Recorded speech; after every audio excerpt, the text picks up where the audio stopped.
প্রিয় কৃষক ভাইয়েরা, কেমন আছেন সবাই? আশা করি সকলে অনেক ভালো আছেন। আমিও খুব ভালো আছি। রোপণের পর থেকে আজ আমার ধানের বয়স ৭৭ দিন। দেখেন, এই ৭৭ দিন বয়সে ধানগুলো কিন্তু 75% বার হয়ে গেছে এবং আশা করা যায় আগামী ৩ থেকে ৪ দিনের ভিতরে ধানের শীষগুলি সম্পূর্ণ বার হয়ে যাবে। আমাদের এলাকাতে ব্লাস্ট এবং বিএলবিতে প্রচুর পরিমাণে আক্রমণ করেছিল এবং আমার ধানগুলো কিন্তু এর ব্যতিক্রম নয়। যদিও আমার জমিতে সেভাবে কিন্তু আক্রমণ করতে পারেনি। আক্রমণের শুরুতেই আমি প্রতিহত করতে পেরেছিলাম। এই জন্য দেখেন ধানগুলোয় কোনো রোগ নেই, গাছের পাতাগুলো সবুজ চকচকে। আর আপনি ধানে কিন্তু দেখেন একটা সাদা শীষ পাবেন না, কোথাও একটাও সাদা শীষ কিন্তু বার হয়নি। অর্থাৎ মাজরা পোকায় কিন্তু আমার ধানের কিন্তু কোনো রকম ক্ষতি করতে পারেনি। ধানের পাতায় শুধুমাত্র একটাই প্রবলেম, দেখেন আগার যে পাতাগুলো সেগুলো একটু লাল হয়ে গেছে। আর এই খোপটা লাল হওয়ার কারণ হলো এই খোপে বহুদিন যাবৎ কোনো জল দিতে পারিনি আমি, কারণ আমার জলের প্রচণ্ড অভাব ছিল। এই কারণে এই খোপে কিন্তু পাতার আগাগুলো একটু বেশি লাল হয়ে যায়। একথায় বলতে গেলে এই জমিটা, মানে এই কোণার এই জমিটা একদম ফেটে গেছিলো, চৌচির হয়ে গেছিলো। 2-3 দিন হলো আমি জল দিয়েছি ধানে। আসলে বর্তমানে বৃষ্টিও কিন্তু নেই, বৃষ্টির একদম হাহাকার। মানুষের কিন্তু যারা জমিতে ফসল করছে তাদের কিন্তু প্রচণ্ড জলের অভাব এখন। আমাদের আশেপাশে যারা তরমুজ করেছে তাদের এখন খুবই সংকট জলের। অনেকে ক্ষেত কিন্তু ছেড়ে দিতে বাধ্য হচ্ছে জলের অভাবে। দেখেন ধান কিন্তু এখনও পুরো বার হয়ে পারেনি। ওপার সাথে বেশি বার হয়েছে, এপাশে একটু কম বার হয়েছে। আমার এই পশ্চিম পাশে দেরি করে বার হচ্ছে ধান। ধান বার হওয়ার সময় আপনারা যদি ধান গাছে অন্তত 1 বিঘা জল রাখতে পারেন তবে ধানের শীষগুলো কিন্তু আপনার দ্রুত বার হয়। আর এবছর আমার জলের অভাবের প্রধান কারণ হচ্ছে আমার যে পুকুর, সে পুকুর হচ্ছে একদম কাদায় ভরে গেছে। নতুন করে পুকুরগুলো সংস্কারের প্রয়োজন। আর ধানের এই অবস্থায় আপনারা কিন্তু কোনো রকম কীটনাশক স্প্রে করবেন না। আপনারা যদি সেচ চাপানে কোনো দানাদার কীটনাশক না প্রয়োগ করে থাকেন তবে কিন্তু আপনাদের আরও কিছুদিন অপেক্ষা করতে হবে। যতদিন না ধানের ফুল ফোটা শেষ হচ্ছে ততদিন কিন্তু আপনারা জমিতে কোনো রকম স্প্রে করবেন না। দেখেন শীষ কিন্তু এখনও বার হয়নি, বার হচ্ছে। কোনোটা ভিতরে আছে, কোনোটা মাঝারি অবস্থায়, কিছু বার হওয়া অবস্থায়।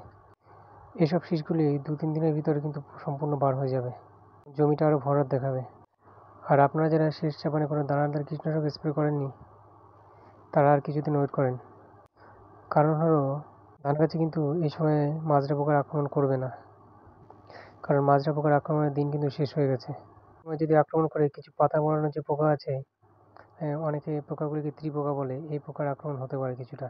আর ধানের এই দুধ অবস্থায় মেইন যে পোকার আক্রমণ সেটা হলো আপনার বাদামি গাছ ফড়িং, সবুজ গাছ ফড়িং, আর আরেকটি যেটা সেটি হলো গান্ধি পোকা। আসলে গান্ধি পোকা কিন্তু 2-3 রকম আছে। একটা হচ্ছে গোল, এগুলো সাধারণত সবজি খেতে দেখা যায়। কিন্তু ধানের যে রস চুষে খায় যে গান্ধি পোকা, সেগুলো কিন্তু আপনার যে বড় বড় যে মশা আছে, ম্যালেরিয়া মশা, ওরকম খানিকটা দেখতে। তাই ধানের ফুল ফোটা যখন শেষ হয়ে যাবে, ধানের দুধগুলো যখন চালে পরিণত হবে, তার আগে কিন্তু আমরা একটা গন্ধ যে কীটনাশক সেটা কিন্তু স্প্রে করে দেবো। সেটার জন্য অবশ্যই আলাদা একটা ভিডিও দেবো আমি। আর যাদের জমিতে প্রচণ্ড পরিমাণে ছত্রাক অথবা ব্যাকটেরিয়া আক্রমণ ইতিমধ্যে হয়ে গেছে বা এখনও আপনারা ছাড়াতে পারেননি, তারা আপনারা ভালো যে কোনো ব্যাকটেরিয়ানাশক আর ছত্রাকনাশক, মিস্টারটা বলেন, নাটিও বলেন, ভালো মানের যে কোনো একটা ছত্রাকনাশক আপনারা বিকেলবেলা প্রয়োগ করে দেবেন, বেলা 5টার পরে। আর যাদের ধান এখনও সুস্থ সবল আছে তাদের এখনও কোনো রকম টাকা খরচের প্রয়োজন নাই। বুড়ো ধানে কিন্তু অনেক খরচ হয়, তাই আমাদের খরচ বাঁচাতে হবে। যদি ধান সুস্থ সবল থাকে তো শুধু আপনারা যদি ধানের থোড় আসার আগে যদি কীটনাশক, ছত্রাকনাশক এগুলো স্প্রে করে থাকেন তবে এখন কিন্তু কোনো কিছু স্প্রে করার দরকার নাই।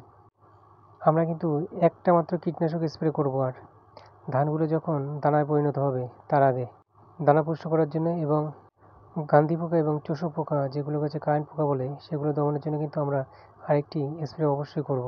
তাছাড়া ধানে কিন্তু আমরা আর কোনো রকম স্প্রে করব না, কারণ শুধু স্প্রে করা মানে এখন পুরো একদম টাকা নষ্ট ছাড়া কিছুই নাই।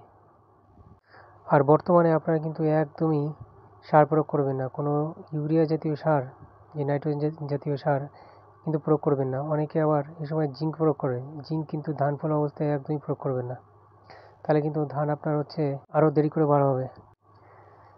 দেখেন আমার পুকুরে যতটুকু আমার জল ছিল সব কিছু আমি তুলে দিয়েছি ধানে। আমার এই পুকুরে আর কোনো জল নেই, একদম শুকানো। পুকুর আরও ডিপ করব, কারণ এই সময়টা ধানে প্রচণ্ড পরিমাণে জলের প্রয়োজন হয়।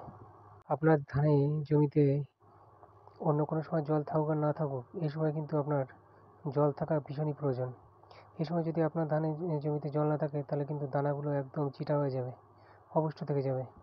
জল আপনি ধরে রাখবেন যতদিন না ধানের রং চড়ছে হালকা হালকা, ততদিন কিন্তু জমিতে জল থাকবে। তাই ধানের এই ফুল ফোটা অবস্থায় আপনার কিন্তু কোনো রকম কাজ নেই, শুধুমাত্র ধানের জমিতে আসবেন, ঘুরবেন, পর্যবেক্ষণ করবেন। এখন একটাই কাজ, যাদের জমিতে কোনো জল নেই তারা কিন্তু অবশ্যই অবশ্যই এখন একবার অন্তত সেচ দেবেন, সেচ দেবেন। তো ভিডিওটি যদি আপনাদের ভালো লেগে থাকে অবশ্যই একটি লাইক দেবেন, আর চ্যানেলটি সাবস্ক্রাইব করে অবশ্যই পাশে থাকবেন। তো দেখা হচ্ছে আগামী ভিডিওতে। সবাই ভালো থাকবেন, সুস্থ থাকবেন। ভিডিওটি শেষ পর্যন্ত দেখার জন্য সবাইকে অনেক ধন্যবাদ।